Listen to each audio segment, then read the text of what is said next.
দিনের বেলা ঘুমন্ত অবস্থায় যদি স্বপ্নদোষ হয়ে যায় তাহলে কি রোজা হবে? হ্যাঁ, রোজা হবে। এটা তো দৈবিক হয়ে গেছে আল্লাহর পক্ষ থেকে।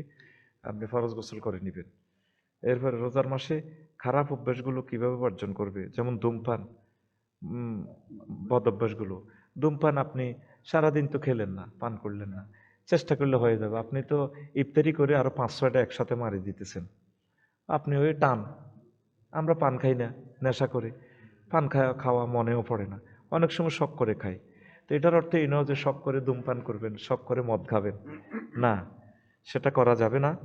তো রমজান মাস হচ্ছে ধূমপান শেষ করার এবং ধূমপান, তারপরে এই পান খাওয়া, তামাক খাওয়া ইত্যাদি এগুলা থেকে আপনি নিজেকে সেভ করার একটা মোক্ষম ট্রেনিং পিরিয়ড। আশা করি সেটা আপনারা চেষ্টা করবেন প্রিয় বন্ধুরা। এরপরে প্রস্রাব করে পানি নাকি টিস্যু কোনটা নেওয়া জরুরি? ডিলা নেওয়া হচ্ছে সুন্নাত। তো ডিলা যেহেতু না, আপনি টিস্যু নিচ্ছেন, টিস্যু কোম্পানিও যদি ইউজ করেন সুন্নত আদায় হবে না। আল্লাহ রসুল সাল্লাল্লাহু আলাইহি সাল্লাম যা রেখেছেন সেটাই আপনাকে করতে হবে। তাসফিয়ায়ে মহল পবিত্র হবে। টিস্যু রাখলে, টিস্যু ইউজ করলে তাসফিয়ায়ে মহলটা ফাঁক হইল, তবে নবীর সুন্নাহ আদায় হইল না। তো আপনারা ডিলে ইউজ করার চেষ্টা করবেন। এরপরে ডিলে ইউজের পর পানি ব্যবহার করা হলো সুন্নাহ। ধন্যবাদ। তারপরে পাত আটকে রেখে নামাজ পড়া যাবে কিনা? গ্যাস তো ফ্যাটে এমনিই থাকে, আটকে যদি কখন আবার ছুটে যায়, এই জন্য এগুলো সেরে আপনি যদি উজু করে নামাজ পড়েন সেটা ভালো হবে। এগুলো আটকে, পেশাব পায়খানা বা পাদ এগুলো আটকে রেখে যদি আপনি নামাজ পড়েন, নামাজ মাকরু হবে। ধন্যবাদ। রমজান মাসে রাতের বেলা কি স্ত্রী বা সহবাস করা যাবে? যাবে। আপনি এরপরে পবিত্র হয়ে সিয়ারি খাবেন, আলহামদুলিল্লাহ, কোনো অসুবিধা নেই। কোনো প্রকার ইনজেকশনে, কোন প্রকার ইনজেকশনে সিয়াম ভঙ্গ হয়ে যাবে? গ্লুকোজ জাতীয় যেগুলো শক্তি অর্জনের জন্য আপনি ইনজেকশন ইউজ করলেন সেগুলা, বা অনেকে নেশা করে, সেগুলা নাজায়েজ হবে। তবে ইফতারের পর বা সেহারির আগে ইনজেকশনগুলো ইউজ করবেন। ওলামায়ে কেরাম দ্বিমত করেছেন যে এগুলা ইউজ করা যাবে না, মত পার্থক্য আছে, এই জন্য ইউজ না করাটাই ভালো। রোজা নষ্ট করবেন না। রোজা রেখে দাঁড়িয়ে প্রস্রাব করলে রোজা ভেঙে যাবে কি? এটার সাথে কোনো রোজার সম্পর্ক নেই। দাঁড়িয়ে বসে প্রস্রাব করতে পারেন, অসুস্থ অবস্থায় দাঁড়িয়ে প্রস্রাব করতে পারবেন যদি হাত পাও ভাঙা থাকে বা কোনো সমস্যা থাকে। আর স্বভাবত বসে প্রস্রাব করা সুন্নাহ। যারা রোগী তাদের জন্য যদি অসুবিধা হয় তিনি দাঁড়িয়ে প্রস্রাব করবেন। আল্লাহ রসুল সাল্লাল্লাহু আলাইহি সাল্লাম জীবনে একবার দাঁড়িয়ে প্রস্রাব করেছেন। আতা সুবাতাতা কওমিন ফাবালা কয়মান। ধন্যবাদ। টিস্যু বা ঢিলা ব্যবহার না করলে নামাজ হবে কি না? যদি আপনার ওই অঙ্গে ওই নাফাকি লেগে থাকে তাহলে তো হবে না। তো এই জন্য এগুলো করতে হবে। আগে আপনাকে পবিত্র হতে হবে, তারপর অজু, তারপর নামাজ। ধন্যবাদ। রোজা রেখে দাঁড়িয়ে মোষ কাটা, দাঁড়িয়ে মোষ কাটা যাবে কি না?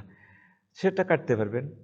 দাঁড়িয়ে রাখা সুন্নাহ, তবে এটা বেশি তাইদ এসেছে, তাকিদ এসেছে ওয়াজিব। আমরা এটাকে ওয়াজিব হিসাবে জানি, আপনি ওয়াজিব করেছেন। আপনি সুন্নাহকে স্টার করলে এটা কবিরা গুনাহ হয়ে যায়। তবে রোজা তো ফরজ, আপনি যেহেতু দাড়ি কাটাই অভ্যাস, দাড়ি এখনও রাখার কোনো আপনার মন মানসিকতা নেই, অন্তত দাড়ি কেটে হলেও আপনি রোজাটা থাকেন, এই ফরজটা তরক করবেন না। মোষ কাটার ব্যাপারে কোনো অসুবিধা নেই, মোষ কাটতে পারবেন। আর দাড়িটা রেখে দেওয়ার জন্য চেষ্টা চালান ইনশাল্লাহ। যদি কোনো বিদেশি কোম্পানিতে চাকরি করেন, দাঁড়িয়ে রাখলে চাকরিটা চলে যাবে, তাহলে ঠিক আছে, আপনার জন্য সেনাবাহিনীতে চাকরি করলে আপনার জন্য ছাড় আছে। তবে দাঁড়িয়ে রাখার একটা মনোমানসিকতা রাখবেন। আপনি চিন্তা করবেন যে আল্লাহ আপনি আমাকে সুযোগ দিলে আমি দাঁড়িয়ে রাখবো। তো এই জিনিসগুলো এই ব্যাখ্যা সাপেক, এটা রোজার ক্ষতি হবে না। ধন্যবাদ। এরপরে রোজা না রেখে মসজিদে ইফতারি করালে কি গুনাহ হবে? না, রোজা রাখলেন না এটার গুনাহ হলো, কিন্তু ইফতারিতে দান করলেন, কাউকে ইফতারি করেন, সেটা সওয়াব হবে। বুঝছেন? সওয়াবের কোনো অসুবিধা নেই, রোজা না রাখার গুনাহ হলো। আচ্ছা প্রিয় বন্ধুরা, আমার প্রিয় ভাই বোনেরা অনেকেই আছেন আমার টাইম লাইনে। রোজা রেখে নখ কাটলে রোজা হবে কি না? নখ কাটতে পারবেন, রোজার কোনো অসুবিধা নেই। রোজা রেখে অজু করব, অজু করার সময় যদি পানি ফেটে চলে যায় তাহলে কি রোজা ভেঙে যাবে? না, অনিচ্ছা সত্ত্বে যদি চলে যায় রোজা হয়ে যাবে। গড়গড়া করা যাবে না, বুঝছেন, এটা ভুলক্রমে চলে গেছে আর কি, সতর্ক থাকতে হবে, বুঝছেন। তবে এটার ব্যাপারে হলো ভুলক্রমে খেয়ে ফেললে সেটা আল্লাহ মাফ করে, রোজা হয়ে যাবে। কিন্তু এখানে ওলামায়ে কেরাম দ্বিমত, কেউ বলছেন যে রোজা ভেঙে যাবে, পরে এটারে কাফারা অনিচ্ছা সত্ত্বে, তবে গড়গড়া করা যাবে না। গড়গড়া আপনাকে তো নিষেধ, গড়গড়া করলে যদি পেটে পানি চলে যায়, এই জন্য গড়গড়া করা যাবে না। এমনিতে দৈবিক কুলি করতেছেন, ঢুকে গেছে, তো অনেকে মত দিয়েছেন যে রোজা হয়ে যাবে। ধন্যবাদ। নামাজের ভিতর হাই উঠলে কি নামাজের ক্ষতি হবে? না, হবে না। এটা বাম হাত দিয়ে আপনি হাইটা এভাবে আটকাবেন যতটুকু পারেন। আবার লা হাওলা ওয়ালা কুওয়াতা এটা পড়বেন না, পড়লে নামাজ ফাসেদ হয়ে যাবে। ধন্যবাদ। নাক দিয়ে রক্ত পড়লে কিংবা দাঁত উঠলে অথবা আহত হয়ে রক্ত প্রবাহিত হলে কি সিয়ামের কোনো ক্ষতি হবে? এখানে তো রোজা ভঙ্গের এটা কারণ না। তবে যদি একদম বেশি ভেঙে রক্ত প্রবাহিত হয়ে যদি আপনি অত্যন্ত দুর্বল হয়ে যান, ডাক্তার যদি আপনাকে সাজেস্ট করে, তাহলে আপনি রোজা ভেঙে ফেলবেন, পরবর্তীতে রোজা কাজা করে নেবেন। ধন্যবাদ। সন্তানকে বাবা মা ডাকা যাবে কিনা? প্রিয় সন্তান বলেই ডাকবেন। বাবা মা বললে আমরা আসলে আদরের ছলে বলি আর কি, কিন্তু কোরআন সুন্নাতে এই জিনিসটা ওইভাবে নিষেধ। ইয়া বুনাইয়া, প্রিয় সন্তান বলে ডাক দিবেন। কোরআনে কারিমে এইভাবে এসেছে। লোকমান আলাইসাল্লাম প্রিয় সন্তানকে ইয়া বুনাইয়া বলেছেন। তারপরে নূহ আলাইসাল্লামও বলেছেন ইয়া বুনাইয়ার কাম মায়ানা ওয়ালা তাকুম মায়াল কাফিরিন। আমরা তাদেরকে শেখানোর জন্য আব্বা আম্মা এভাবে বলি আর কি, ছোট্ট সোনামণিদেরকে এভাবে বলবেন না। কতজন আছে আমার টাইম লাইনে? যান, কারা কারা আছে? আচ্ছা, আলহামদুলিল্লাহ, আমার অনেক ভাই বোন এসেছেন। এখানে না, আমারটাতে যান না একটু, আপনি বাইরে গেলেন কেন? সময়টাই নষ্ট করেন। সহবাসের পর ফরজ গোসল না করে সেহরি খেলে রোজা হবে কিনা? হ্যাঁ, রোজার কোনো অসুবিধা নেই। আপনি যখন নামাজ পড়বেন তখন তো গোসল করতে হবে। সেহারি খাওয়া হচ্ছে সুন্নত। আপনি হয়তো সুন্নত পালন করতে পারলেন না, বা এখন গোসল করতে গেলেই যদি আজান দিয়ে যায়, আপনি সেহারিটা খেতে পারবেন না, রোজা থাকতে আপনার কষ্ট হবে, সেহারি খেয়ে নেবেন। তো আপনি নামাজ পড়ার আগে গোসল করে নেবেন, রোজার কোনো অসুবিধা হবে না।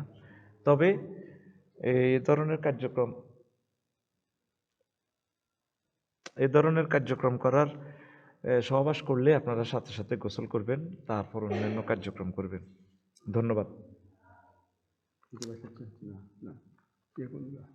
বড় ফেজটা আপনি আসলে কষ্টই দেন। এখন কতগুলো টেলিভিশনের এই হইল, কথা বলিও না। দেখি যে কতজন আসছে, আমার একটু তোমাদের ফেজটা থেকে একটু দেখা আছে আমার। আপনি গেছেন ছোটটাতে, এই ফেজটাতে আসেন আল্লাহর রাস্তে। আচ্ছা আচ্ছা আচ্ছা, কথা বলিয়েন না। কত মাসের বাচ্চা নষ্ট করলে গুনাহ হয় না? 40 দিন পর রুহু আসে সাধারণত। 43-এ 1 মাস, মানে 4 মাসে আর কি, 3-4-12। কিন্তু এর আগেও তো এটা ভ্রূণও তো, হ্যাঁ হ্যাঁ, ঠিক আছে, এটা এভাবে থাকুক, আমি একটু দেখি। হ্যাঁ, আলহামদুলিল্লাহ। তো ভ্রূণ নষ্ট করা যাবে না, বুঝছেন। ভ্রূণটাই তো, গোষ্ঠের টুকরোটাই তো প্রাণ আসবে। তবে যদি আল্লাহওয়ালা কোনো ডাক্তার ওইভাবে সাজেস্ট করে, আম্মাজির যদি মারাত্মক অসুবিধা হয়, আগের সন্তানের যদি দুধের অসুবিধা হয়, মারাত্মক স্বাস্থ্য ঝুঁকি থাকে, এটা আল্লাহওয়ালা একজন নেককার ডাক্তার, মুসলমান ডাক্তার যদি সাজেস্ট করে, তাহলে আপনি ওনাদের পরামর্শ মোতাবেক কাজ করা যাবে। তবে বাচ্চা কনসেপ্ট করলে আসলে আমার জানা মতে কোনো ডাক্তার বলবে না যে ভ্রূণ নষ্ট করো। ভ্রূণটাই তো জীব, যদিও অফিসিয়ালি রুহু আসবে 4 মাসে, কিন্তু এর আগে তো রুহু আসার সকল বডি সব কিছু বানিয়ে ফেলা হয়েছে। তো যারা জন্মবিরতিকরণের জন্য করবেন, এটা করেও কোনো লাভ নেই। মামিন নাসামাতিন কায়েনাতিন ইল্লা ওয়াহিয়া কায়েনা, সহিহ বুখারীতে এসেছে। এই যতগুলো প্রাণ পৃথিবীতে আসবে তা আসবেই। আপনি বাচ্চা নষ্ট করলেও আল্লাহর অশেষ রহমতে আল্লাহ বাচ্চা নিয়ে আসবেন। আপনি এটা করে গুনাহগার হবেন। হাসপাতালের ডাস্টবিনগুলোকে হাসর মাঠে যখন প্রশ্ন করবে ওয়াইজাল মাউদাতু সুইলাত বিআইয়ি যামবিন কুতিলাত, আল্লাহ এই ডাস্টবিনে জিজ্ঞেস করেন, ডাস্টবিনে কতগুলো প্রাণ এখানে নষ্ট করেছে, ভ্রূণ নষ্ট করেছে।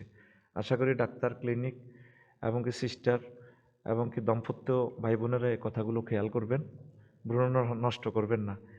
জন্ম বিরতিকরণ করা জায়েজ আছে, অন্য সিস্টেমে বিরতি করবেন, সেগুলো আপনি ইউজ করবেন বিবাহিতরা। আর অবিবাহিত তো কোনো অবস্থা জন্ম নিয়ন্ত্রণ সামগ্রী ব্যবহার করা জায়েজ হবে না, মারাত্মক কবিরা গুনাহ, জিনা তো হারাম। ধন্যবাদ।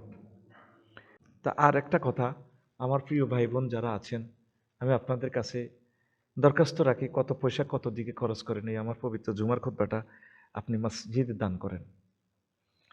হাদিয়া হচ্ছে 2120 টাকা ডাক খরচ সহ।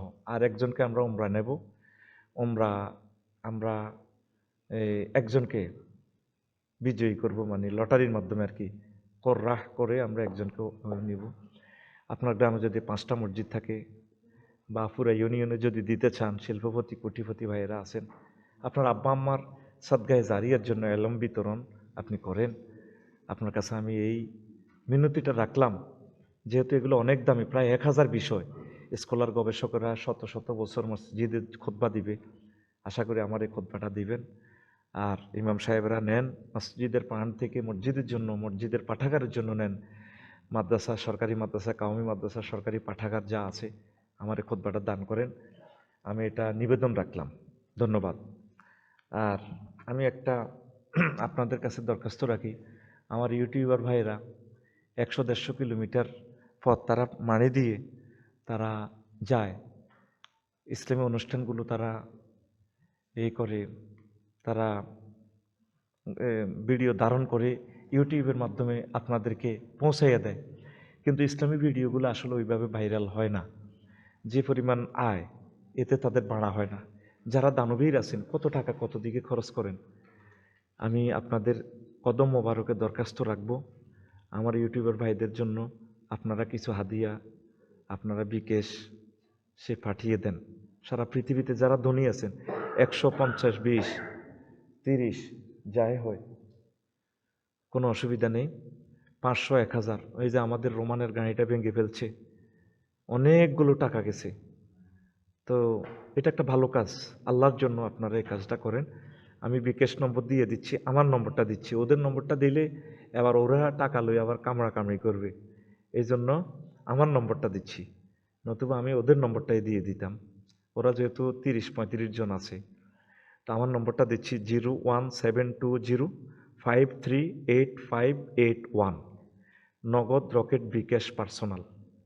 তবে টাকাটা সেন্ড করে এই আপনি মেসেজে লিখবেন, রেফারেন্সে লিখবেন ইউটিউবারদের টাকা। এটা না লিখলে এই টাকা বাজেয়াপ্ত হয়ে যাবে, কারণ আমরা এই টাকা অন্যদিকে খরচ হয়ে যাবে। ভাই আমি আবার বলছি, আমারে গুণাগার করবেন না, আমরা এত পয়সা হিসাব রাখতে পারি না। একটা অ্যাকাউন্টে সকল রকমের টাকা আসে, মৎস্যপোনার টাকা আসে, মৎস্যপোনার টাকা হলে লিখে দিবেন মৎস্যপোনার জন্য দিয়েছি। আর আমার জন্য এইভাবে হাদিয়া দেওয়ার দরকার নেই, আমার জন্য হাদিয়া এটাই আমি খুশি, আমার খুতবাটা হাদিয়া দিবেন। আমারই অনেকে টাকা দিতে চান, সেটা তো আমি খুশি না, আমার জুমার খুতবাটা আপনি হাদিয়া দিবেন। আর ইউটিউবারদের টাকাটা ওই বিকাশ নম্বর একটাই, আপনি লিখে দিবেন এটা ইউটিউবারদের, তাহলে আমরা ওই রেফারেন্সগুলো চেক করে এই টাকাটা তাদের জন্য আমরা আলাদা করে নেব। 01720538581, এটা ইসলামিক ভিডিও কন্টেন্ট যারা তৈরি করে আমার চ্যানেলগুলো, এরা যারা আমার সাথে সাথে ঘুরে, অন্যরা বাংলাদেশের যারা ভালো করতে পারবে ওদেরকেও যদি ফান্ড বেড়ে যায় ওদেরকেও আমরা দেব। তো এটা পরক্ষণে ফার্স্ট স্টেপে এই 10 বছর এরা কষ্ট করছে, এই ছেলেগুলো আমি বলিও না, তারা ঘোরে, এটা আলাদা ভিডিও যাবে আমার এই বিকাশ নম্বরটা দিয়ে। আপনারা যাহা পারেন 20, 150, 1 কোটি মানুষ 1 টাকা করে দিল তো 1 কোটি টাকা হয়। ছোটকে ছোট বলবেন না, ছোটকে ছোট। আবার এই খুতবাটা যারা দান করতে চান যে হাফ মূল্যে, অনেক বিদেশিরা আবার এই পুরা টাকা দেয়, তাহলে হাফ মূল্যে দিলে 1120 টাকা যদি ওই বিকাশে পাঠিয়ে দেন 01720538581, এটা হলো খুতবার টাকা। তাহলে আমি শুধু আপনি আমার এই হোয়াটসঅ্যাপ, এটা আবার হোয়াটসঅ্যাপ করা, হোয়াটসঅ্যাপে আপনি ঠিকানা পাঠিয়ে দিবেন, আমি আপনাকে পৌঁছায় দিব। কল দিয়ে আমাকে কষ্ট দিবেন না, যা দরকার এই হোয়াটসঅ্যাপে আমার সাথে যোগাযোগ করুন, হোয়াটসঅ্যাপ 24 ঘন্টা অন, শুধু ঠিকানা পাঠাবেন, টাকা মেসেজ দিয়ে দিলে হয়ে যাবে। আমি আবারও বললাম, প্রিয় শিল্পপতিরা কত হাজার কোটি টাকা কত জায়গা দান করলেন, আমার এই খুতবাটা আপনার গ্রামের মসজিদে দান করেন। এই রমজানে একটা খুতবা দান করলে 70টা সোয়াব সোয়াব। ধন্যবাদ। তা আমার ইউটিউবার ভাইদের জন্য ওরা নিষেধ করছে, হুজুর আপনি এটা বলিয়েন না, তবু তাদের মায়া, আমি তাদের দয়া বলছি। আর অনেকেই গরিব মানুষ, এক মাসে দৌড়াইয়া 5,000 3,000 টাকা পায়, কারো চ্যানেল বন্ধ হয়ে গেছে, তারা পায় না। এই জন্য আমি তাদের মায়া বলছি, আপনারা অবশ্য 5 টাকা হলে 5 টাকায় বিকাশে দিয়ে দিবেন, অসুবিধা কি? আপনার কম আছে কম দিবেন। 1 লাখ মানুষে 5 টাকা করে দিলে কত টাকা হয়? 5 লাখ 5 লাখ না আরো বেশি? 5 লাখ 5 লাখ। তো এদের তো এত টাকা আর লাগবেও না, 30 জনকে ভাগ করে দিব। আর বেশি টাকা দিলে ঠিকানা বিকাশে, এটাই আবার বিকাশ করা, এটা বিকাশ এবং হোয়াটসঅ্যাপে ঠিকানা দিন, আবার অনুষ্ঠান করে আপনাকে হাইলাইট করে দিব ওদের ক্যামেরা দিয়ে, ইনশাল্লাহ প্রচার করাই দিব। ও আম্মা বিনিয়ামতি রাব্বিকা ফাহাদ্দিস, আল্লাহর নিয়ামত বর্ণনা করা সুন্নাহ, আপনি যে দানবীর সেটা আমরা প্রচার করে দিব। গাজীপুরের এক ভাই 1 লাখ টাকা দিয়েছে আমেরিকা থেকে, মনোরগঞ্জ মিডিয়া আর হাফেজ নুরুদ্দিনকে, আমি ওনার এটা টেলিভিশনে প্রচার করে দিয়ে দিছি। তাও 6 মাস পর আমি খবর পাইছি যে কিরে এই টাকার যে হিসাব পাই না, এই টাকাটা কোথায়? ওই ভদ্রলোকের ফোন দিছি, ভাই আপনি তো ইউটিউবারদেরকে কিছু গিফট করবেন, আফসারি ভাই আমি তো দিয়ে দিছি। পরে দিয়ে আমরা মেসেজ চেক করি, দেখি যে ঠিকই টাকাটা ঢুকছে, নতুবা তো আমি গুণাগার হইতাম। 1 টাকা হোক আপনারা রেফারেন্স লিখবেন, এটা ইউটিউবারের টাকা, এটা মাসের টাকা, এটা খুতবার টাকা। ভাই আমরা তো হিসাব রাখতে কষ্ট হয় আমাদের, আমরাও তো মানুষ ভাই। আর হোয়াটসঅ্যাপে কল দিলে আমি ব্লক করে দিব ভাই, কল দিবেন না, মেসেজ লিখবেন আপনি। কল দিলে দেখেন না অনেকে আমাকে আর পান না, ব্লক করে দিছি মনে করি, প্রতিদিন 1000কে ব্লক করি। ব্লক হয়ে না, আমার সাথে থাকেন, এটাই আমার হোয়াটসঅ্যাপ নম্বর 01720538581। বেশি জ্বালালে এই নম্বরটাও ফালাই দিব, আমি আপনাদের কাছাকাছি আছি। ধন্যবাদ। স্ত্রী রাগ করলে স্বামীর করণীয় কি? তার একটু আদর করব। স্ত্রী রাগ করলে স্বামী স্ত্রীর বেশি আদর করব, রাগ ভাঙ্গাই দিব, রাগ ভাঙ্গাইতে যা করা দরকার, শাড়ি কিনে দেওয়া, আই লাভ ইউ বলা, কোনো অসুবিধা নেই। রোজা কাজা করার বিধান কি? রোজা পরবর্তীতে রাখবেন, আর ইচ্ছে করে ভাঙলে 60টা রাখতে হবে কাফারা। একটা রোজার কারণে 60টা রোজা রাখতে হবে এক নাগাড়ে, এর ভিতরে একটাও যদি ভেঙে ফেলেন 59 নম্বর, আবার 60টা নতুন করে রাখতে হবে। আর আপনি এটা রাখতেই হবে। আর কাফারা হচ্ছে অসুস্থ মানুষ, যারা বুড়ো মানুষ, যারা রোজা থাকতে পারে না, এরা একটা রোজার বদৌলতে একজন মিসকিনকে 2 বেলা খাওয়াইবে, বুঝছেন? আপনারা যদি মনে করেন যে আপনি একটা ইচ্ছা করে ভাঙছেন, নতুন বিয়ে করছেন, 60 জন মিসকিনেরা খাওয়াই দিবেন, কামাবে না, কারণ আপনি রোজা রাখার তো শক্তি আছে। আপনি এটা দৈহিক নির্যাতন, দৈহিকভাবে আপনাকে রোজা রাখতে হবে। আচ্ছা, রোজার দিনে বউয়ের মেজাজ গরম থাকে, কিছু বললে রেগে যায়, আমার করণীয় কি? আপনার করণীয় হচ্ছে ওয়াইফকে হেল্প করবেন, এটির সাথে একটু ইফতারি বানাইবেন, এটি যাতে মেজাজ গরম না হয়, এটির কাছাকাছি থাকবেন। আর এটি আপনারা দেখতে না পারলে আপনার দোকানের দিকে আড্ডা দিবেন বা কোরআন শরীফ পড়বেন, মসজিদে থাকবেন, হেতির কাজ হেতি করব, কাছে কম যাবেন। হুজুর, ডাক্তার ইউনূস দেশ থেকে যাওয়ার সময় কেউ সাথে ছিল না, এ কেমন ব্যবহার করলো? সেটা আমি জানি না, এগুলো অনেক সময় আগের ভিডিও পরের ভিডিও, উনি গেছেন কি না আছেন সেটা আমি জানি না, এই প্রশ্নের জবাব দিতে পারলাম না। কোনো পিতা কি তার সম্পত্তি থেকে কোনো সন্তানকে বঞ্চিত করতে পারবে? যদি মাহরুম হচ্ছে, যদি কেউ হত্যা করে, পিতামাতাকে হত্যা করলে বা কোন রাষ্ট্রে কোনো খুন করলে, এইভাবে বা সে অমুসলিম হয়ে গেলে তাকে আপনি সম্পদ থেকে মাহরুম করতে পারবেন। আর এছাড়া পিতামাতা সন্তানকে ত্যায্য করলেও সম্পদ থেকে ত্যায্য করতে পারবেন, এটা অটো মালিক, জন্ম দিয়েছে তো অটো মালিক। কোনো উপায় না পেয়ে এনজিওতে চাকরি করা জায়েজ হবে কি? এখন পৃথিবীতে এমন কোনো উপায় নেই, অবস্থা নেই যে আপনাকে সুদি কাজ কারবার করতে হবে। অনেক রিজিকের দরজা অনেক খোলা।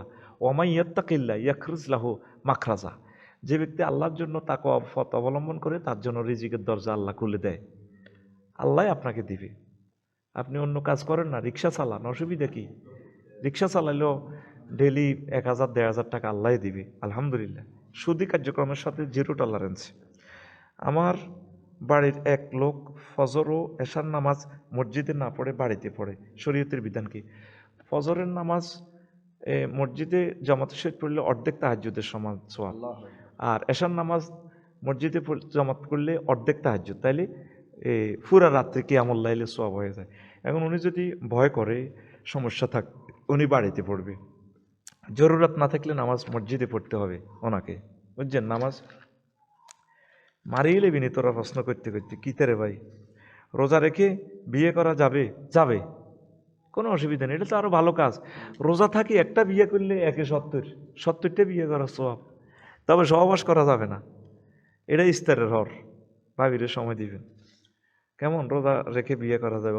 হজ অবস্থাও বিয়ে করা যায়, তবে উকুফে আরাফা বা ওই সহবাস করা যাবে না, ওই যে তাওয়াফে জিয়ারা কমপ্লিট করা না পর্যন্ত। স্ত্রীকে তুই করে ডাকলে কি গুনাহ হবে? না, গুনাহ ন, মেজাজ খারাপ হইলে তো গালিগালাজও করেন। হে তীরে এমনভাবে ডাকবেন যে যেভাবে খুশি হয় ওইভাবে, তুমি, আপনি, এইভাবে। বাথরুমে উলঙ্গ হয়ে গোসল করা যাবে? যাবে, যদি কাপড় চোপড়ের সমস্যা হয়, কম থাকে। শাফি মাযহাব মোতাবেক জায়েজ আছে। উনি কল্পনা করছেন যে টয়লেটটাই হইল একটা পর্দা, একটা কাপড়। তবে মালিক রহেমাহুল্লাহ তাআলা তিনি এই বাথরুমে পর্দা করতেন, এই জন্য আল্লাহ ওনাকে স্বপ্নে দেখালেন যে আমি তোমাকে ইমাম হিসেবে নির্বাচিত করলাম। তো তাকওয়ার অত্যন্ত খেলাফ ফেরেশতারা লজ্জা পায়। বাথরুমে আপনারা উলঙ্গ হয়ে গোসল করবেন না, কাপড় সাপড় পরেই করবেন। আল্লাহ আমাদের প্রত্যেককে আমল করার তৌফিক দিক, আমিন। শ্বশুর শাশুড়ির সেবা করতে স্ত্রী কি বাধ্য? না, বাধ্য না, এটা সওয়াব হবে নিজের আব্বা আম্মার মতো। তবে আপনি স্বামীর জন্য এটা বাধ্য। এখন স্বামী বান্ধি একটা রাখি দিব, কাজের লোক রাখি দিব, কাজের লোক 8-10টা রাখি দিব। এখন স্ত্রী যদি কোনো এত টাকা খরচ কোথায় থেকে পাইব, আপনার আব্বা আম্মার সেবা আমি করি, তাহলে সংসারের উন্নয়নের জন্য সে করতে পারে। বাংলাদেশে এটা করে আমাদের মা বোনেরা, ভালো। শুধু বাংলাদেশের মা বোনের একটা জায়গা সমস্যা, অধিক বিবাহ তারা মানি নেয় না। এই একটা প্রশ্নে যদি তারা আমল করতে পারে, বাংলাদেশের মা বোন সৌদি আরবের আগে জান্নাতে চলে যাবে। সৌদি আরবের মা বোনের আগে বাংলাদেশের মা বোনেরা সাংসারিক কাজগুলো করে, স্বামীর পিতামাতার সেবা শুশ্রূষা করে, এটা পৃথিবীর কোথাও করে না, একমাত্র বাংলাদেশের মা বোনেরা করে। শুধু তারা সতীনের ঘর করতে পারে না, সমস্যাটাই জায়গা। আল্লাহ যাতে ওনাদেরকে সতীনের ঘর করার তৌফিক দেয়। বাড়িতে ইফতারিও দিবে না এবার। আচ্ছা, স্ত্রী স্বামীকে ভাই বলে ডাকলে তালাক হয়ে যাবে কি? তালাক হবে না, গুনাহ হবে, বুঝছেন? ভাই বলা যাবে না, মুসলমান ভাই কইব আর কি, তবে এভাবে ডাকবেন না। আচ্ছা, স্বামীকে ভাই ডাকা যাবে কি? একই প্রশ্ন, জবাব হয়ে গেছে। ধন্যবাদ। কতজন আসছে আমাদের লাইভে? আচ্ছা, অনেকে আসছে, আলহামদুলিল্লাহ। তো ঠিক আছে, আপনারা যদি চান কমেন্টসে আপনারা জানাইয়েন, ইউটিউবারগুলো তো কমেন্টস করিয়েন, যদি বলেন যে আমরা আরও প্রশ্ন পর্ব করব, তাহলে সামনের জুমা যদি কোথাও পড়ি, তাহলে আমার টেলিভিশনগুলোর সৌজন্যে আমি প্রশ্ন পর্বের আসর রাখবো। আল্লাহ আমার এই রোজাদার ইউটিউবার ভাইদের রিজিকের ফয়সালা করুক, আমিন। আসসালামু আলাইকুম ওয়া রাহমাতুল্লাহি ওয়া বারাকাতুহু।